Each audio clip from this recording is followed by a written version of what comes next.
Hey there, Jimmy the K with another installment of the Jimmy the K Sports Show. I'm so glad that you come and joined us this week.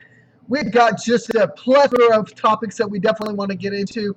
Maybe some MLB talk, but with MLB season coming to an end and college football starting next weekend, a matter of fact, NFL, we're going to start delving into that a little bit more. Uh, we're going to talk a little bit tonight about Johnny Manziel. Johnny Manziel is going to be a backup in Cleveland. Uh, what caused that?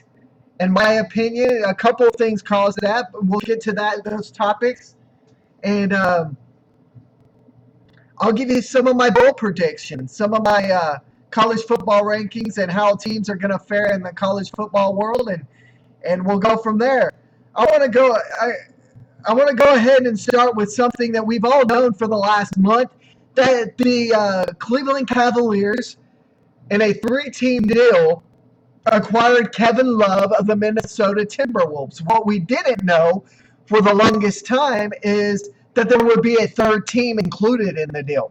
The third team in the deal is the Philadelphia 76ers, and this is how the trade stacks up. It's a three-team deal that sends Kevin Love to the Cleveland Cavaliers.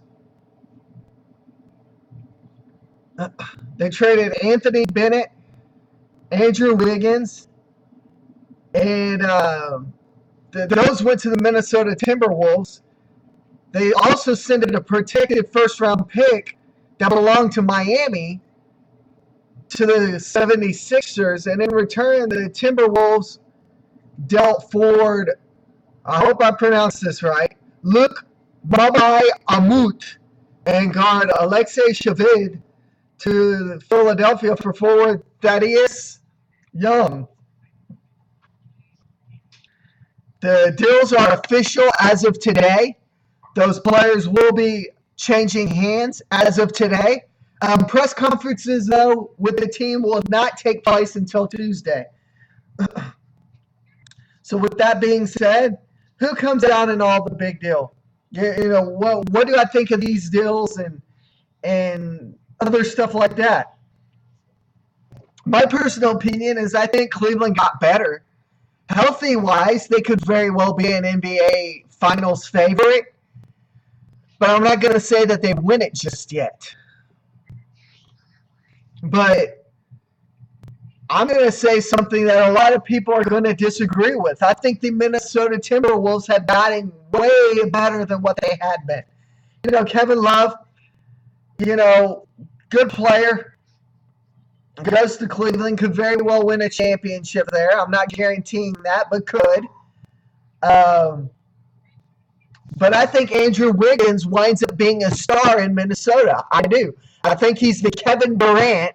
And yes, you've heard that first and only here on the Jimmy the K Sports Show. You're not going to hear that anywhere out there with the NBA analysts because they nitpick about everything. I think Andrew Wiggins could very well be the Kevin Durant of the Minnesota Timberwolves. So, with that being said, I think Minnesota, in my God honest opinion, comes ahead in this deal. Not Cleveland in the long run, not the 76ers in the long run, but the Minnesota Timberwolves do come out ahead in the long run in this deal.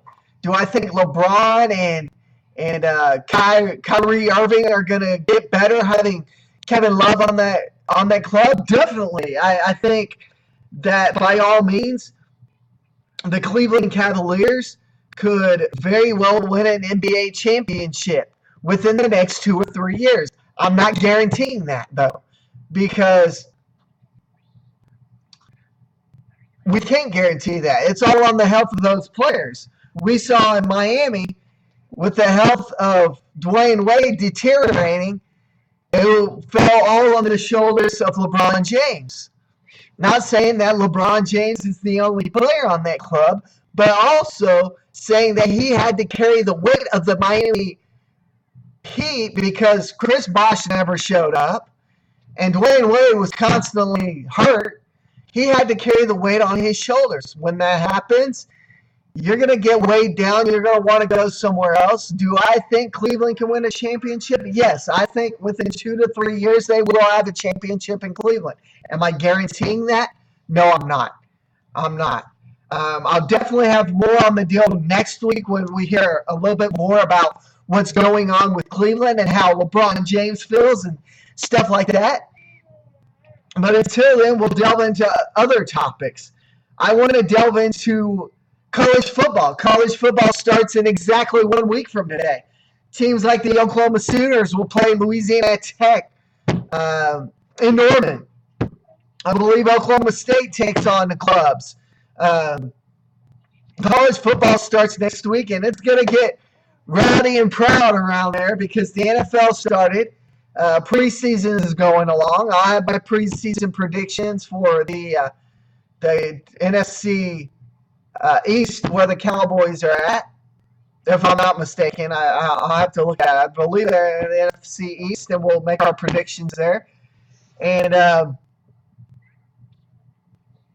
but with college football coming around, with the NFL coming around, it's going to put MLB on the back burner. You know, MLB has been around for so long, and you know we'll definitely delve into that as topics need be discussed. But with the NFL coming up and college football, we're going to delve into that a little bit more. Put MLB on the back burner till the playoffs possibly, and we'll go from there. We will go from there. I definitely want to look at some of the predictions that are going around for some of the college football teams. We're going to look at a little bit about the Big 12 right now. We'll look at a little bit about UNT, Baylor, you know, Missouri, Colorado, teams like that. Starting off with Baylor, I very well could see that Baylor is tied with Oklahoma with an 11-1 record in the division, with that one loss, call it on me, with that one loss being on the day that they played the Oklahoma Sooners. Where do I see the Oklahoma Sooners getting a loss? I see them getting a loss early on, possibly early on a team like Tennessee. A team that no one expects them to lose to. I could very well see Oklahoma losing to, and then running the table the rest of the season. I see Baylor 11-1, Oklahoma 11-1. I see Texas down at the bottom. I see Texas down possibly around 2-9, 3-8, somewhere in there. The new head coach is going to do wonders for that Texas club. You know, he's already doing wonders for that Texas club. And, you know, in 2 to 3 years, we'll definitely feel the effects of that in the Big 12. As you'll see the disciplining of him and his club coming out to the Texas football clubs and playing it with all the vigorousness and gumption that they will have because of his toughness. A lot of people want to compare this coach in Texas to Jimmy Johnson. And from all that I am seeing in Texas, you screw up in Texas, you get arrested at Texas, he's kicking your butt off the team. And that's the way more and more teams need to be. You need to, as a coach, have the balls to kick those players off the team. Tell them they're suspended for a year. They cannot play. Give the other guys a chance. If you're 0-11, 0-12, so be it. But those other guys played their hearts out. They stepped up each and every game, and they did what they needed to better that club. There needs to be more and more coaches out there in college football, NFL, MLB, no matter where it is, there needs to be more coaches like that because in the long run, those players are disciplined and they know what's coming about if they screw up on the team. North Texas. You know, North Texas was 9-4 last year. 9-4. They could very well be better than that this year. 11-2, 12-1. My prediction is that they're going to be somewhere in between 8-5 and 10-3. So, those teams like that, SMU is out in Texas to prove that they belong. They finished 5-7 last year. They had a couple of impressive wins. I could very well see SMU coming out this year and reversing that record and putting up an 8-4 record this year. That's my prediction, an 8-4 for SMU. Scary, but I do think it can happen. TCU, it's their third year in the Big 12. They've had to prove that they've belonged over years and years. And last year's 4-8 mark did not live up to the hype of the Big 12. I see the TCU Horned Frogs actually backsliding and possibly sharing a last place or next to last place spot with the Texas Longhorns at 2-10 or 1-11, somewhere in there. Texas A&M. This is where the big test comes out. Losing Johnny Manziel, which we'll talk about here a little bit more on in the show. Losing Johnny Manziel, going with a backup, and Kenny Hill. How does the Texas A&M Aggies fare this year? I say they backslide. They fall out of the top 25, and they wind up in a 2-11 or 2-10, 2-11 record.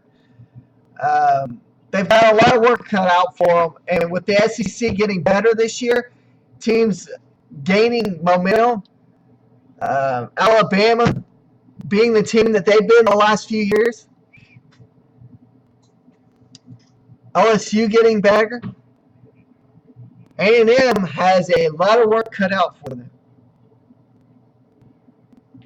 Texas Tech, in my opinion, will wind up third in the Big 12 at somewhere around 7-5 and 8-4. I think Cliff Kingsbury has done a very good job over there at the Texas Tech Red Raiders group and has continued to keep the ball rolling with his group of guys. And they know that he loves them and he's willing to work with them and do what it takes to better that organization over there.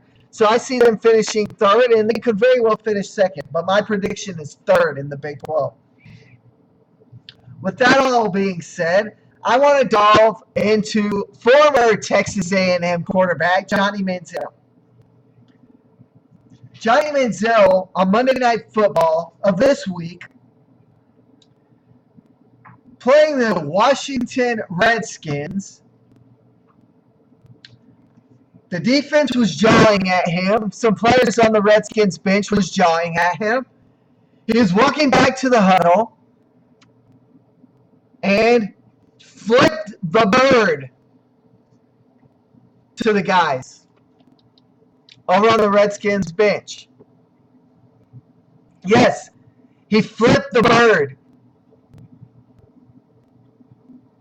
Then in the press conference afterwards, one of the reporters, she asked, what was the situation with the bird? Why did you flip him off? He was like, well, it's just game. Oh, well, it is what it is. Oh, well, I'm Johnny Manziel. My daddy will give me the $12,000 and we'll ride off from there. My daddy's rich. I can do whatever I want. Well, guess what, Johnny Manziel? That immaturity cost you the starting position for the Cleveland Browns.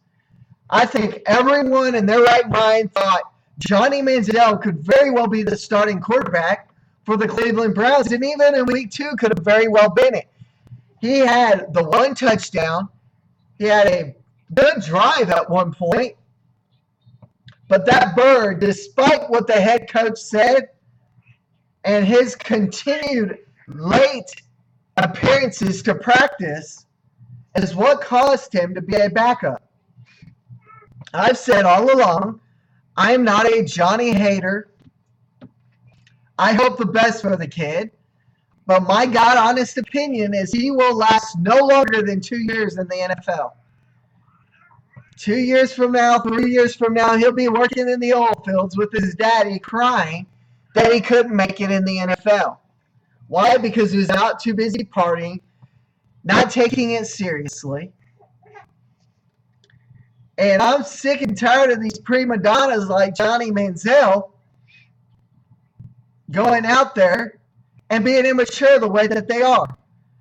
And then they want to compare them, ESPN, Skip Bayless with ESPN, Stephen A. Smith, all those guys over at ESPN, Sports Center, Fox Sports 1 want to compare Johnny Manziel to Ben Roethlisberger, to Peyton Manning, to Eli Manning, to John Elway, to Dan Marino, to all the greats. My question to you people is, how many times did the greats like that pull a stunt and flip the bird? They haven't. You go back and look in the history of the greats, and none of them flipped the bird. Why are they greats? Because they let it roll like water off the back and just roll right off. All right? So let it roll right off the back and deal with it from there. They let their playing or let their talk be done on the field and not by a middle finger. Johnny Manziel is immature. He will not make it in the NFL. I hope he proves me wrong. And again, like I said, I'm not a Johnny hater, but I do feel, my God honest opinion is, he doesn't have the work ethic nor the work stamina to make it in the NFL. He will last no longer than 2 years in the NFL.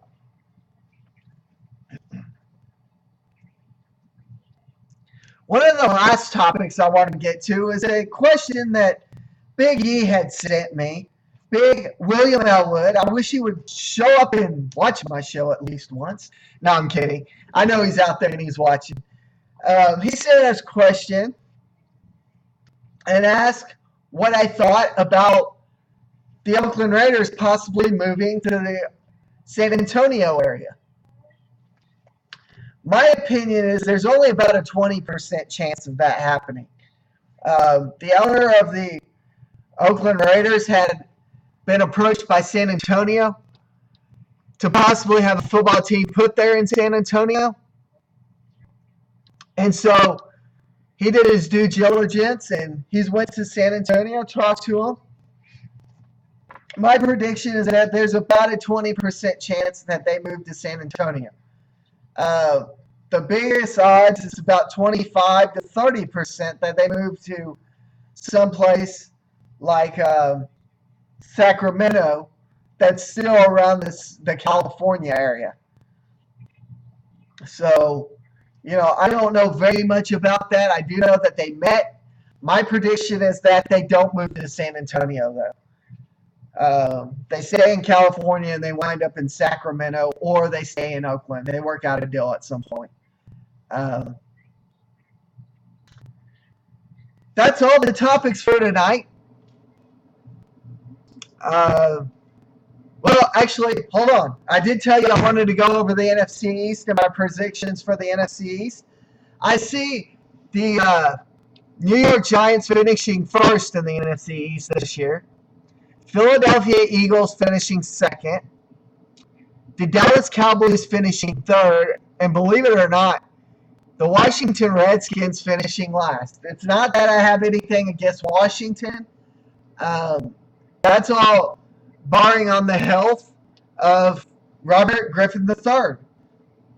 If he stays healthy, Washington could be up top with New York at the bottom, Dallas in second, Philadelphia in third. But my opinion is that Griffin III does not stay healthy, and they wind up in last this year.